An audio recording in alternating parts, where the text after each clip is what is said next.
Bonjour. Alors aujourd'hui, on va parler du débat sur la vie privée sur Internet, qui fait pas mal de vagues ces derniers temps, et présenter quelques moyens de protéger sa vie privée sur Internet. Alors, très important d'être protégé sur Internet aujourd'hui, de rester anonyme, parce que beaucoup d'organisations telles que la Adopi surveillent activement le trafic Internet pour opérer les pirates, les terroristes. Et Adopi principalement pour tâche de protéger les droits d'auteur et d'empêcher les internautes de se procurer gratuitement du contenu sur Internet. Et dans cette optique, il déploie plein de moyens pour vous repérer. Et ça se passe en 3 étapes. La réponse d'Adopi, les classes graduées. D'abord, ils envoient une lettre d'avertissement, un mail d'avertissement, puis une lettre recommandée, et ensuite ils saisissent les autorités compétentes si besoin. Nul n'est de dire que cette violation flagrante de la vie privée des internautes n'est pas populaire à tout le monde. On aimerait bien pouvoir faire ce qu'on veut, d'accord?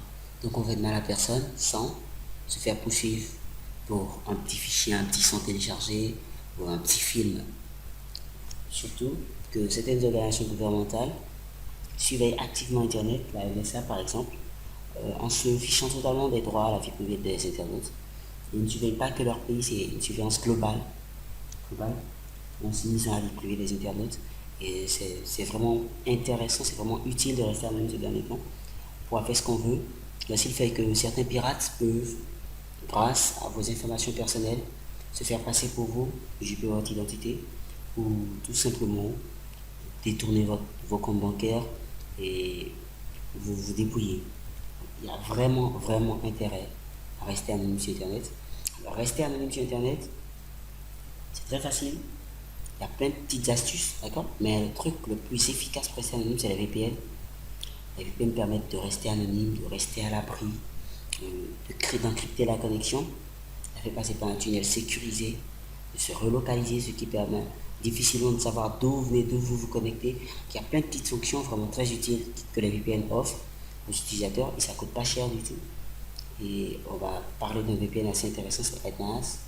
AdNAS, c'est le VPN le plus populaire du moment. C'est le plus populaire. Il a plein de fonctions, il a plein de serveurs dans plein de pays, 180 pays et plus, et il s'étend tout le temps. D'accord? Il n'y a pas de limitation de vitesse, il y a plein de protocoles que vous pouvez utiliser, il y a un peu de tout, c'est vraiment le VPN qui fait parler de lui dernièrement. Alors, sans plus tarder, je vais vous présenter un peu le client d'AdNAS, on va se connecter et faire le reste. Alors, le client d'AdNAS se présente comme ça, il y a un dashboard où vous pouvez entrer votre nom d'utilisateur et votre mot de passe que vous obtenez bien sûr après avoir souscrit un forfait chez AdNAS. Et le client, si vous obtenez le lien après avoir souscrit un forfait, là pour l'instant je ne suis pas connecté. Il suffit de choisir un protocole ici, un pays que vous serez connecté. Alors je choisis un pays, je suis un pays là dans la liste, je vais me connecter et puis on verra ce que ça donne. Prendre une localisation en France, je vais me connecter. Pendant que ça se connecte, je vais vous présenter un peu le VPN. Ça c'est l'onglet pour sélectionner le pays, si vous ne le faites pas sur le dashboard. Vous pouvez sélectionner le serveur du pays que vous voulez, là dans la liste, simplement, en défilant. Choisissez un serveur, ou vous pouvez choisir un serveur à partir de la carte. Là, de façon globalement, vous pouvez zoomer, dézoomer, un peu tout, bon, vous savez à peu près quoi vous attendre. Et vous avez l'onglet de l'adresse IP qui vous permet de changer de façon aléatoire l'adresse IP à un intervalle régulier que vous définissez. Donc c'est un peu ça. Il y a l'onglet Secure IP Bind qui, lui, très particulier, vous permet de forcer certaines applications à fonctionner derrière le VPN, même quand celui-ci n'est pas connecté. Ce qui veut dire que si le VPN n'est pas connecté, ces applications ne se connecteront pas. Ça permet d'éviter d'être pris en flag quand on oublie de connecter le VPN. Surtout les applications comme le torrent. Vous avez l'onglet pour le Speed Guide qui vous permet de tester votre connexion. Vous choisissez un serveur qui n'est pas loin de vous. Vous avez l'onglet pour le proxy. Vous pouvez entrer les paramètres de proxy si vous en avez. Quoi qu'on vous conseille de vous connecter directement, c'est plus simple. Vous avez l'onglet pour les offres. D'accord? Notez que le VPN AdNAS coûte 11,52$ si vous faites un abonnement d'1 mois et 118,66$ si vous faites un abonnement de 12 mois. Vous économisez donc jusqu'à 43%, soit 60$ en vous abonnant directement pour 1 an. C'est beaucoup plus simple. Voilà, là le VPN m'indique qu'il est connecté. et une nouvelle adresse IP, une nouvelle localisation du file, un peu de tout. Mais vu que l'adresse IP change, il faut vérifier qu'elle a changé effectivement, que vous n'êtes pas fait avoir et tout, et que vous êtes vraiment protégé. Alors pour ce faire, on va se déconnecter, d'accord? On va vérifier l'adresse IP originale avant de vérifier l'adresse IP une fois qu'elle a été changée par le VPN. Alors pour faire, il faut aller sur siteconteneuradp.com. C'est une des ressources les plus efficaces pour ça. Et cliquez ici sur votre IP à droite. Et c'est tout.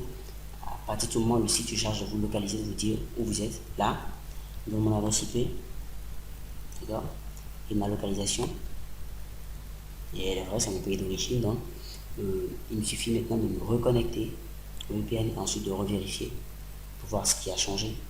Donc, je vais me reconnecter à ce VPN. Et pendant que le client d'Alma se connecte, je vais vous présenter un peu le site Conteneur Adobe. Je vais vous dire pourquoi en quoi il peut vous être utile. Alors, sur le site Conteneur Adobe, c'est un site qui a pour but de vous présenter principalement les astuces pour contourner la Adobe, de vous mettre à l'abri. D'accord? Alors, vous avez l'actualité Adobe en temps réel, bien sûr.